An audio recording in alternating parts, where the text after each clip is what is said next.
Hello and welcome to study with me. जैसा कि आप लोग जान रहे हैं कि हमारा पॉलिटी का सीरीज चल रहा है, तो पॉलिटी के सीरीज में हमने लास्ट जो टॉपिक कवर किया है वो है द इंडियन इंडिपेंडेंस एक्ट 1947। तो उसके बाद हम लोग अब जो है आर्टिकल्स को डिस्कस करेंगे। तो आप लोग को मैं बता दूं कि कॉन्स्टिट्यूशन के अंदर में अराउंड 25 पार्ट्स है, ठीक है, 25 पार्ट्स है और अराउंड 470 के आसपास 470 आर्टिकल्स है, ठीक है। यानी कि इस 25 पार्ट के अंदर ही ये 470 आर्टिकल्स डिवाइडेड है। उसी में है सबसे पहला पार्ट हम लोग आज स्टार्ट करेंगे, पार्ट 1, जिसके अंदर 4 आर्टिकल्स हैं, आर्टिकल 1 to 4। तो पहला जो पार्ट है वो है the union and it's territory. तो आज हम लोग इसी को डिस्कस करेंगे और काफी डिटेल में डिस्कस करेंगे, ठीक है। तो सबसे पहला हम लोग यहां से शुरू करते हैं। Part 1 of the Indian constitution is titled the union and it's territory. जो पहला पार्ट है उसका हेडिंग क्या है? Union and it's territory. It includes article from 1 to 4, जिसके अंदर 1 से लेकर 4 आर्टिकल है। पार्ट 1 के अंदर आता है ये is a comprehension of law pertaining to the constitution of India as a country and the union of states that is made of, ठीक है। इंडिया जो कि कंट्री है और यूनियन ऑफ स्टेट्स जो बना हुआ है, ठीक है। This part of the constitution contains the law in the establishment, renaming, merging और altering the borders of the state. यानी इंडिया के अंदर किस तरह से एक स्टेट का बॉर्डर जो है उसको इस्टेब्लिश किया जाएगा, उसको रीनेम किया जाएगा, किसी एक स्टेट को दूसरे स्टेट से मिला दिया जाएगा या फिर एक स्टेट को दूसरे स्टेट से अलग कर दिया जाएगा और नया बॉर्डर बनाया जाएगा उस स्टेट के लिए। तो वो सारा जो डिसीजन है वो इसी पार्ट के अंदर और इसी आर्टिकल के अंदर डिस्कस किया हुआ है, ठीक है। तो आइए एक एक करके देख लेते हैं। जैसे कि article under part 1 were invoked with West Bengal was renamed, ठीक है। West Bengal was renamed and for the formation of relatively new state. जैसे कि नया स्टेट बना, जैसे कि झारखंड हमारा जो नया स्टेट बना 2000 में, छत्तीसगढ़ हमारा नया स्टेट बना, तेलंगाना हमारा नया स्टेट बना 2014 में, ये बना था ना। तो ये जो नए स्टेट बना है तो ये इसी आर्टिकल के बेस पर जो ये किस तरह से नया स्टेट बनेगा या उसका नया नाम रखा जाएगा या फिर 2 स्टेट को मिलाकर एक स्टेट बना दिया जाएगा या किसी एक स्टेट से अलग कर एक नया स्टेट बना दिया जाएगा। तो ये सारा कुछ इस पार्ट 1 में डिस्कस किया हुआ है और इन्हीं आर्टिकल 1 से लेकर 4 तक में डिस्कस किया हुआ है। तो देख लेते हैं इसको। The union and it's territory, article 1 to 4 part 1 of the constitution deal with union and it's territory. तो सबसे पहले हम लोग देख लेंगे आर्टिकल 1। आर्टिकल 1 किस में डील करता है? तो it deals with the name and territory of union. Name and territory of union, जो यूनियन का नाम क्या होगा, टेरिटरी क्या होगा उसको। तो इसके अंदर क्या दिया हुआ है देखते हैं। India that is Bharat shall be A union of states. यानी इंडिया जो है, जिसको कि भारत भी बोला गया है, वो यूनियन ऑफ स्टेट्स है। यानी कि इसमें कई सारे स्टेट्स मिलकर ये एक इंडिया और या फिर भारत बना है। The states and the territories thereof shall be a specified in the first schedule. और ये बोला गया कि स्टेट्स या फिर टेरिटरी जो है, यानी कि यूनियन टेरिटरी या फिर स्टेट्स जो है, ये स्पेसिफाइड किया हुआ है किसमें? फर्स्ट शेड्यूल में स्पेसिफाइड किया है, ठीक है। The territory of India shall comprise, territory of India में क्या दिया हुआ है? तो the territory of the states, the union territories specified in first schedule. First schedule में स्पेसिफाइड किया हुआ है, बताया गया है उसमें। Such other territories as may be acquired, ठीक है। या फिर एक्वायर करके एक नया टेरिटरी बना दिया जाएगा या नहीं, अलग टेरिटरी बना दिया जाएगा या नहीं, वो सब कुछ इसी पार्ट 1 में, आर्टिकल 1 में ये डिस्कस किया है, ठीक है। Article 1 stipulates that India that is Bharat shall be union of states, ठीक है। वेरी इंपॉर्टेंट है क्या कि the country is described as union. Country को एक यूनियन की तरह डिस्क्राइब किया जाता है, ठीक है। कंट्री को क्या कंट्री को क्या डिस्क्राइब करके बोला जाता है, यूनियन बोला जाता है हमारे कंट्री को, although it's constitution is federal in structure. ठीक है, यूनिक किस तरह से बोला जाता है, यूनियन बोल के हम डिस्क्राइब करते हैं हमारे कंट्री को, ये बहुत ही इंपॉर्टेंट हो जाता है, ये ध्यान में रखना है। ठीक है, कुछ एक इंपॉर्टेंट फैक्ट्स है, देखिए कि when asked why the country is described as union, हमारे कंट्री को यूनियन क्यों डिस्क्राइब किया जाता है, फेडरेशन क्यों नहीं डिस्क्राइब किया जाता है, तो इस पर डॉक्टर बी आर अम्बेडकर ने रिप्लाई किया था कि the phrase union of state has been preferred to federation of state for two reason, दो रीजन के चलते इसे यूनियन बोला जाता है, फेडरेशन नहीं। One, the Indian federation is not the result of an agreement amongst the states like the American federation, जैसे कि अमेरिकन फेडरेशन में जो स्टेट्स है उसके आपस में एग्रीमेंट है, तो इसी तरह इंडियन फेडरेशन में, इंडियन जो फेडरेशन है वो कोई स्टेट्स के एग्रीमेंट का रिजल्ट नहीं है। ठीक है, और टू सेकेंड जो है कि the states has no right to secret from the federation,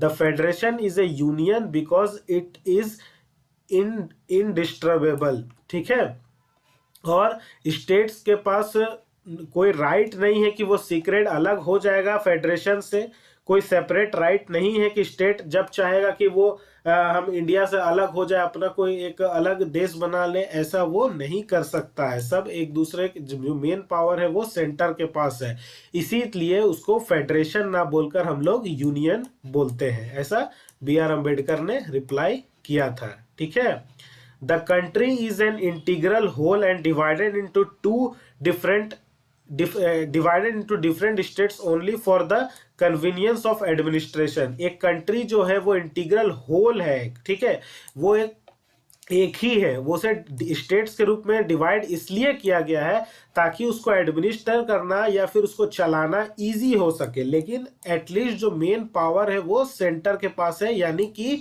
India एक यूनियन की तरह काम करता है, ना कि फेडरेशन की तरह। तो ये क्लियर हो गया होगा कि यूनियन क्यों कहा जाता है। ठीक है, कुछ नोट करने वाली बात है, इसको आप नोट भी कर सकते हैं कि as today there are 28 states और 8 यूनियन टेरिटरीज है, जहाँ की जम्मू एंड कश्मीर और लद्दाख को नया यूनियन टेरिटरीज बना दिया गया है। The provision of the constitution pertaining to the states are applicable to all states in the same manner, जो कॉन्स्टिट्यूशन का जो प्रोविजन है वो सभी स्टेट्स के लिए बराबर है, सभी स्टेट्स में एक ही जैसा उसमें एप्लीकेबल है। फर्स्ट शेड्यूल के अंदर में नाम और स्टेट्स का नाम और यूनियन टेरिटरीज का नाम जो है वो दिया हुआ है। फिफ्थ और सिक्स शेड्यूल के अंदर में कॉन्स्टिट्यूशन का उसमें सेपरेट प्रोविजन दिया गया है with respect to the administration of scheduled areas and tribal areas within the states, यानी कि स्टेट्स के अंदर में जो भी शेड्यूल्ड एरिया है या फिर ट्राइबल एरिया है उसमें किस तरह से एडमिनिस्ट्रेशन करना है, किस तरह से वहाँ पे काम करना है, उसके लिए एक सेपरेट प्रोविजन दिया हुआ है, किसमें, फिफ्थ और सिक्स्थ शेड्यूल के अंदर में दिया हुआ है। ठीक है, state share distribution of power with the centre, state जो है वो पावर का डिस्ट्रीब्यूशन करता है सेंटर के साथ। ठीक है, the union territories and the acquired territories are directly administered by the central government except Delhi and Pondicherry. कोई भी अगर नया टेरिटरी, यूनियन टेरिटरी बनता है या फिर कोई भी टेरिटरी एक्वायर किया जाता है तो उसका जो डायरेक्ट एडमिनिस्ट्रेशन यानी उसको चलाने का काम डायरेक्ट सेंटर के द्वारा किया जाता है, लेकिन सिर्फ दिल्ली और पौंडीचेरी को छोड़कर। ठीक है, तो do you know territory of India is a wider expansion than the union of India.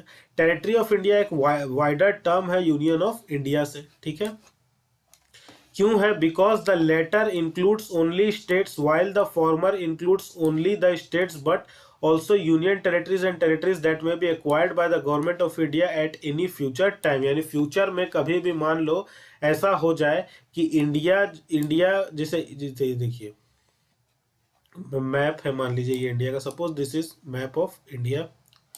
ठीक है, और ये पाकिस्तान है, मान लीजिए कल दिन हम लोग चढ़ाई कर ले और पाकिस्तान का इतना बड़ा हिस्सा अपने में हम लोग मिला ले।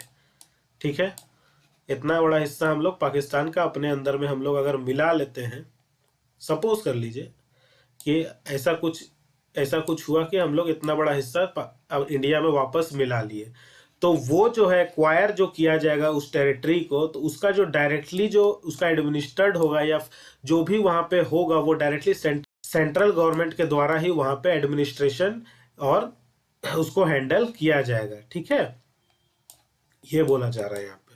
ठीक है, तो आई होप आर्टिकल 1 जो है ये क्लियर हो गया होगा।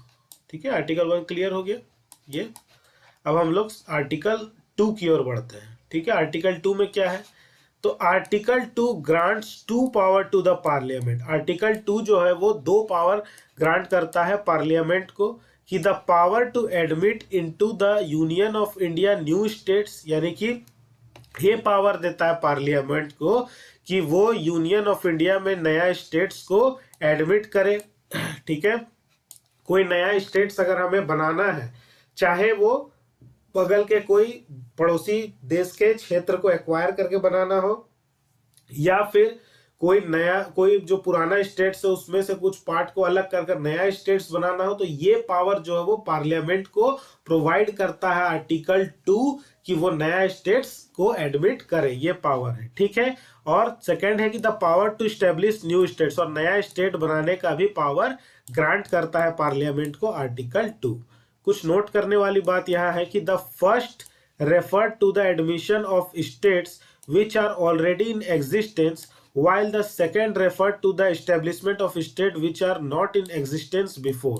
पहला जो है कि admission of states which is already existence, यानी पहला जो है बोला जा रहा है कि नया स्टेट बनाने के लिए ये पावर दिया जा रहा है पार्लियामेंट को, और सेकंड में बोला जा रहा है नया स्टेट एस्टेब्लिश करने के लिए। ठीक है, कोई कहीं से एक्वायर करके कोई नया क्षेत्र एक्वायर करके अगर हम लोग बना रहे हैं नया स्टेट्स, तो उसका भी पावर है, और पहले से जो स्टेट है ऑलरेडी उसको उसमें से कुछ पार्ट अलग कर हम नया स्टेट अगर बना रहे हैं तो उसका भी पावर पार्लियामेंट के पास है। तो नोटेबल करने वाली बात यह है कि article 2 relates to the admission establishment of new state that are not part of union of India, यानी अब तक जो यूनियन ऑफ इंडिया का पार्ट या इंडिया का पार्ट नहीं था उसे एडमिशन करना या इस्टेब्लिश करना, वो चीज आर्टिकल 2 के अंदर में आती है। ठीक है, क्लियर हुआ होगा।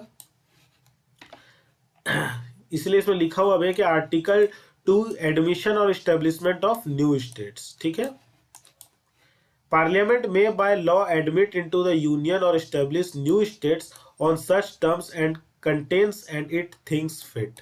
ठीक है, बढ़ते हैं आर्टिकल 3 की। और आर्टिकल 3 क्या है, formation of new states and alteration of areas boundaries और नेम्स ऑफ एग्जिस्टिंग स्टेट्स, यानी कि कोई नया स्टेट का फॉर्मेशन करना हो या फिर अल्ट्रेशन करना हो कुछ एरिया का, जैसे बिहार से अलग करके झारखंड बना दिया गया, तो इस तरह का काम, या फिर उसके लिए फिर बाउंड्रीज, अगर नया बाउंड्रीज बनाना पड़ा, कुछ हमने एक्वायर कर लिया, कुछ नया क्षेत्र को एक्वायर कर लिया, तो बाउंड्री में कुछ डिफरेंस होगा, तो वो सब जो फॉर्मेशन करने का काम है वो आर्टिकल 3 में उसका सारा कुछ विवरण दिया हुआ है पूरा डिटेल में। ठीक है, पार्लियामेंट में बाय लॉ कानून के दायरे में पार्लियामेंट जो है according to law form a new state by separation of territory from any state और बाय यूनिटिंग 2 और मोर स्टेट और पार्ट ऑफ स्टेट और by uniting any territory to a part of any state. यानी मान लीजिए कि जैसे वही मैंने बताया ये बिहार था, तो बिहार से क्या किया, अलग कर बना दिया गया, यहाँ पे उसी का भाग को बना दिया गया, एक भाग अलग करके झारखंड बना दिया गया, झारखंड बना दिया गया। तो ये क्या किया गया, सेपरेशन किया गया टेरिटरी का। ठीक है, एक सेपरेट कर एक नया स्टेट का फॉर्मेशन कर दिया गया, तो पार्लियामेंट लॉ के दायरे में रहते हुए ये कर सकता है। सेकंड बोला जा रहा है increase the area of any state, किसी स्टेट का एरिया को बढ़ा दिया जाना, यानी कि मान लीजिए झारखंड में कल दिन कुछ उड़ीसा का हिस्सा या छत्तीसगढ़ का हिस्सा को मिला दिया जाए तो वो एरिया बढ़ जाएगा ना झारखंड का, तो ये वाला भी एरिया क्या जब मिला देंगे तो ये वाला भी एरिया, ये वाला के एरिया के साथ ये भी झारखंड कहलाएगा, तो इंक्रीज हो गया ना एरिया, तो ये भी पार्लियामेंट कर सकता है। थर्ड बोला जा रहा है diminish the area of any state, मान लीजिए झारखंड का कुछ एरिया को अलग कर फिर से बिहार में मिला दिया गया तो झारखंड का एरिया थोड़ा छोटा हो जाएगा, तो ये भी काम कर सकता है पार्लियामेंट। उसके बाद alter the boundaries of any state, किसी स्टेट का बाउंड्री को अल्टर कर दिया जाए, अलग कर दिया जाए। ठीक है, बाउंड्री यहाँ तक थी, अब उसको बाउंड्री को बढ़ाकर यहाँ तक कर दिया गया, कुछ चेंजेस किया। Alter the name of any state, मान लीजिए कल दिन झारखंड का नाम चेंज कर कुछ और बना दिया गया। ठीक है, सुपर झारखंड कर दिया गया, तो इस तरह से नाम चेंज कर सकता है। तो ये सारा पावर पार्लियामेंट को आर्टिकल 3 के द्वारा मिलता है। Article 3 notably relates to the formation of or changes in the existing states of the Union of India. ठीक है। However, Article 3 lays down two conditions in this regard. दो कंडीशन भी देता है, क्या कि on a bill contemplating the above changes can be introduced in the parliament. पहले एक बिल पेश किया जाएगा पार्लियामेंट, ठीक है, only with the prior recommendation of the president, वो भी प्रेसिडेंट के रिकमेंडेशन के साथ साथ। And two before recommending the bill को रिकमेंड करने से पहले the president has to refer the same to the state legislature concern, और इस बिल को रिकमेंड करने से पहले प्रेसिडेंट जो है जिस स्टेट में चेंजेस करना है उसके स्टेट लेजिस्लेचर को कंसर्न करेगा, उसको बताएगा इस चीज के बारे में। उसके बाद फॉर एक्सप्रेसिंग इट्स व्यू, उसके व्यू को ध्यान में रखते हुए विथ ए स्पेसिफाइड पीरियड वो बिल पास हो जाएगा। द प्रेसिडेंट या फिर parliament is not bound by the views of the, लेकिन ठीक है, प्रेसिडेंट जो है उस स्टेट लेजिस्लेचर को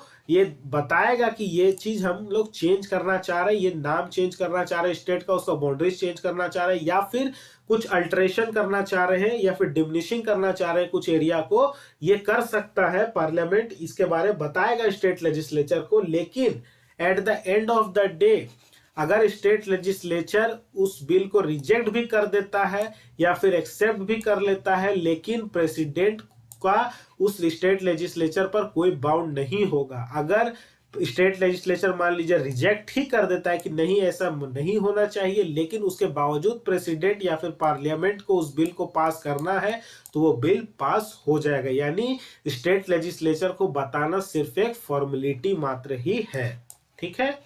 Further, it is not necessary to make a fresh reference to the state legislature every time an amendment to the bill is moved and accepted in parliament. तो in the case of a union territory, no reference needed to be made to the concerned legislature. हाँ, state में कुछ अगर changes कर रहे हैं तो हम लोग स्टेट लेजिस्लेचर को कंसर्न भी किया जाता है, लेकिन अगर इसी यूनियन टेरिटरी में किसी तरह का चेंजेस कर रहे हैं तो कोई रेफरेंस भी देने की जरूरत नहीं है उस कंसर्न लेजिस्लेचर को। पार्लियामेंट अपने से ही एक्शन लेकर उसमें फैसला कर सकता है, ठीक है। कुछ क्रक्स है कि constitution authorises the parliament to form new state और अल्टर द एरियाज बाउंड्रीज और names of the existing state without their consent. कोई भी कंसेंट का जरूरत नहीं है उस स्टेट लेजिस्लेचर का, अगर वो मना भी करता है तो भी पार्लियामेंट जो है अपने फैसला लेकर वो चेंजेस कर सकता है, ठीक है। हेंस द टेरिटोरियल इंटीग्रिटी और continued existence of any state is not guaranteed by the constitution, therefore India is rightly described as an indestructible union of destructible states, ठीक है। आई होप आपको ये आर्टिकल 3 जो है वो क्लियर हो गया होगा। पढ़ते हैं आर्टिकल 4 की ओर। आर्टिकल 4 जो है वो डिक्लेयर करता है, article 4 declares that laws made under article 2 and article 3 are not to be considered as amendment of the constitution under article 368। Article 4 ये बोलता है कि आर्टिकल 2 और आर्टिकल 3 के अंदर में जो भी चीज इंक्लूडेड है वो कभी भी उसमें अमेंडमेंट नहीं हो सकता है। Not to be considered as amendment यानी उसमें किसी तरह का कोई चेंजेस नहीं हो सकता है, कोई भी अमेंडमेंट नहीं हो सकता है। और ये किस आर्टिकल के अंतर्गत बोलता है कॉन्स्टिट्यूशन के, तो आर्टिकल 368 के अंतर्गत ये होता है। Article 4 declares that laws made for the admission और establishment of new state under article 2, यानी आर्टिकल 2 में जो एडमिशन या फिर एस्टेब्लिशमेंट ऑफ न्यू स्टेट की बात की गई है, या फिर फॉर्मेशन ऑफ न्यू स्टेट, या फिर अल्टरेशन ऑफ एरियाज बाउंड्रीज और नेम्स ऑफ एग्जिस्टिंग स्टेट जो कि आर्टिकल 3 में बोली गई है, उसमें किसी तरह का अमेंडमेंट नहीं किया जा सकता है of the constitution under article 368। तो this means that such laws can be passed by simple majority, यानी कि ये सिर्फ सिंपल मेजोरिटी के से ही पास हो सकता है। इसमें जो भी लॉ अगर बन रहा है आर्टिकल 2 या 3 के अंतर्गत, तो ये सिंपल मेजोरिटी से पास हो सकता है क्योंकि इसमें अमेंडमेंट नहीं किया जा सकता है, and by ordinary legislative process, और एक ऑर्डिनरी लेजिस्लेटिव प्रोसेस के तहत उसमें लॉ पास हो सकता है अंडर आर्टिकल 2 और 3, ये बोल रहा है। कुछ नोट करने वाली बात है यहाँ पे कि Indian territory can be ceded to be a foreign state only by amending the constitution under article 368, यानी इंडियन टेरिटरी को सीड किया जा सकता है to be a foreign state only अगर हम लोग अमेंड करें आर्टिकल 368 के अंदर, ठीक है। However the supreme court in 1969 ruled that settlement of A boundary dispute between India and any other country does not require a constitutional amendment, यानी India और कोई भी अदर कंट्री के बीच में अगर बाउंड्री डिस्प्यूट है तो उसमें कोई कॉन्स्टिट्यूशनल अमेंडमेंट करने की जरूरत नहीं है अगर उसमें सेटलमेंट करना है तो। सुप्रीम कोर्ट ने 1969 के रूल में ये बोला है। It can be done by executive action, executive action के तहत इसे किया जा सकता है, as it does not involve cession of Indian territory to a foreign country, और किसी भी तरह का इसको इन्वॉल्व नहीं करता है कि इंडियन टेरिटरी को सीज किया जाएगा फॉरेन कंट्री के साथ, ठीक है। So only when then is the involvement cessation of Indian territory foreign country the amendment is needed, ठीक है। तो ओनली जब इन्वॉल्वमेंट होगा सीजेशन का, इंडियन टेरिटरी के सीजेशन का जब भी इन्वॉल्वमेंट होगा फॉरेन कंट्री में, तब हमें अमेंडमेंट की जरूरत पड़ेगी, अदरवाइज अमेंडमेंट की जरूरत नहीं पड़ेगी अगर कोई डिस्प्यूट है इंडिया और किसी अदर कंट्रीज के बीच में, ठीक है।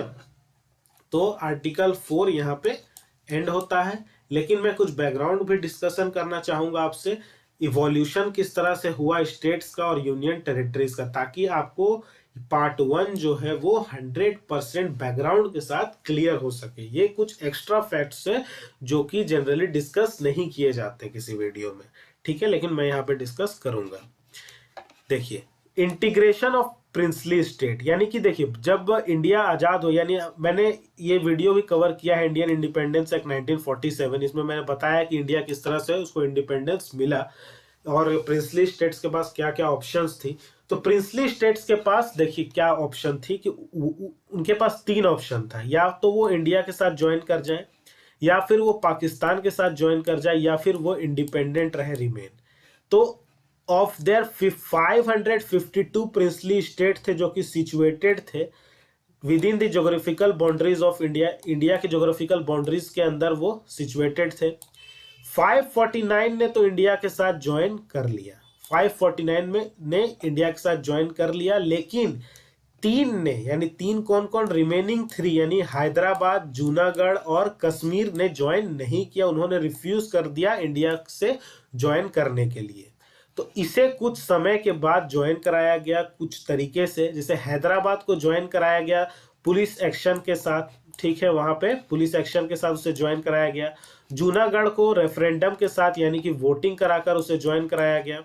Kashmir was integrated through an instrument of accession, लेकिन कश्मीर जो है एक लड़ाई का मुद्दा बना हुआ है आज तक इसे कंप्लीटली ना इधर ज्वाइन कराया जा सका है ना उधर ज्वाइन कराया जा सका है, आज तक इसमें ये सिर्फ एक पॉलिटिकल इश्यू बनकर रह गया है, ठीक है। सम इंपॉर्टेंट पॉइंट्स कुछ और है कि जैसे after independence there was a demand from the different regions, particularly south India ने ये डिमांड रखा था for the reorganisation of state language, यानी कि भाषा के तौर पर स्टेट का रीऑर्गेनाइजेशन होना चाहिए, ये साउथ इंडिया ने डिमांड रखा था इंडिपेंडेंस के बाद। लेकिन द गवर्नमेंट ऑफ इंडिया ने अपॉइंट किया था, एसके धर कमेटी को अपॉइंट किया था to examine the feasibility of the reorganisation of state on a linguistic basis, यानी लिंग्विस्टिक बेसिस पर रीऑर्गेनाइजेशन करना कितना सही रहेगा, ये गवर्नमेंट ऑफ इंडिया ने एक कमेटी को बैठाया था जो कि नाम था एसके धर कमेटी, ठीक है। धर कमेटी ने रिकमेंडेड पर the recognisation of state on the basis of administrative convenience हुआ, ना कि लिंग्विस्टिक फैक्टर के बेसिस। एडमिनिस्ट्रेटिव यानी कि हम किस तरह से एडमिनिस्टर कर पाएंगे, क्या बेहतर ऑप्शन होगा एडमिनिस्टर करने का, उसके बेसिस पर रिऑर्गेनाइजेशन हुआ, ना कि लिंग्विस्टिक फैक्टर्स को ध्यान में रखते हुए। तो this created much resentment and lead to the appointment of another, इसके चलते एक अनदर कमेटी को बुलाना पड़ा, यानी कि जेवीपी कमेटी, जेबीपी कमेटी क्या है? तो कंसिडर्ड ऑफ जवाहरलाल नेहरू, वल्लभ भाई पटेल और पट्टाभी सीतारमैया। ठीक है, JBP committee report formally reject कर दिया गया लैंग्वेज, फिर उन्होंने भी लैंग्वेज को रिजेक्ट कर लिया गया कि लैंग्वेज के बेसिस पर रीऑर्गेनाइजेशन ऑफ स्टेट नहीं होगा। उसके बाद क्या होता है कि however the death of Potti Sriramulu, ठीक है, जिन्होंने प्रोटेस्ट किया था, ये कांग्रेस पर्सन थे जो कि 56 डे तक हंडर स्ट्राइक पर थे। उसके इस हंडर स्ट्राइक के चलते उनको इनकी डेथ हो जाती है, जो कि काउज है क्रिएशन ऑफ सेपरेट आंध्र, जो कि इस यही कारण है आंध्रा जो है एक सेपरेट हुआ, सेपरेट स्टेट बना आंध्रा, जो कि लिंग्विस्टिक बेसिस पर ही बना था, जो कि forced government of India to create the first linguistic state known as Andhra. Government of India को ये फोर्स किया गया कि आप पहला लिंग्विस्टिक स्टेट आंध्रा को बनाएं, तो फोर्सफुली बनाया गया। The creation of Andhra state intensified the demand from another region, और एक आंध्रा बन गया लिंग्विस्टिक बेसिस पर, तो एक समझिए कि एक लाइन खुल गया दूसरे स्टेट्स के लिए कि उन्होंने भी डिमांड रखना शुरू कर दिया कि हमारे स्टेट को भी लिंग्विस्टिक बेसिस पर बनाया जाए। तो दिस फोर्स, इसके लिए फिर गवर्नमेंट ऑफ इंडिया ने अपॉइंट किया, एक फजल अली कमीशन को अपॉइंट किया to re examine the whole question. ये जो सारा मामला चल रहा है इसको आप री एग्जामिन करिए। तो फजल अलीज रिपोर्ट ने broadly accepted language as the basis of the reorganisation of state, और फजल अली ने लैंग्वेज के बेसिस पर रीऑर्गेनाइजेशन ऑफ स्टेट का जो ये मामला था उसको एक्सेप्ट कर लिया। ठीक है, but it rejected the theory of one language one state, लेकिन उन्होंने ये जो थ्योरी है कि एक लैंग्वेज एक स्टेट होना चाहिए, इसको रिफ्यूज कर दिया। Its reviews was that the unity of India should be regarded as the primary consideration in any redrawing of the country's political units. ठीक है, 4 major factors should be taken into account in any scheme of the reorganisation of India. 4 factors को ध्यान में रखा जाता है reorganisation of state के लिए। जैसा पहला है कि preservation and strengthening of the unity and security of the country. ठीक है, linguistic and cultural homogeneity, financial, economic and administrative consideration लिया जाता है। पहला तो है कि preservation and strengthening of the unity and security of the country के सिक्योरिटी को ध्यान में रखते हुए किया जाता है। लिंग्विस्टिक और कल्चरल होमोजेनिटी भी देखा जाता है कि कौन से भाषा के लोग हैं या कौन से कल्चर के लोग हैं। साथ ही साथ फाइनेंशियल, इकोनॉमिक और एडमिनिस्ट्रेटिव कंसिडरेशन भी किया जाता है कि ठीक है। साथ ही साथ लास्ट एक पॉइंट को ध्यान में रखा जाता है, planning and promotion of the welfare of the people in each state as well as the nation as a whole. तो इन सभी फैक्टर्स को ध्यान में रखकर रीऑर्गेनाइजेशन ऑफ स्टेट किया जाता है। ठीक है, तो आई होप जो आपको ये 4 आर्टिकल्स है पार्ट 1 यहाँ पे कंप्लीट होता है। ठीक है, और चारों आर्टिकल्स यहाँ पे कंप्लीट होते हैं। तो आई होप आपको ये चारों आर्टिकल्स समझ में आए होंगे, हर एक पॉइंट्स, हर एक फैक्ट समझ में आए होंगे। मैंने पूरे बैकग्राउंड को ध्यान में बैकग्राउंड के साथ इसको कवर कराया है। ठीक है, तो आई होप आज का वीडियो आपको पसंद आया होगा। पसंद आता है तो मस्ट लाइक, शेयर, सब्सक्राइब, और सब्सक्राइब करने के साथ साथ बेल आइकन को जरूर दबाएं ताकि हर वीडियो की नोटिफिकेशन आप तक सबसे पहले पहुंच सके। ठीक है, और ज़्यादा से ज़्यादा शेयर करें ताकि और भी लोगों को इससे फ़ायदा हो सके और मुझे भी मोटिवेशन मिल सके। ठीक है, तो मिलता हूँ आपसे नेक्स्ट लेक्चर में, तब तक के लिए जय हिंद।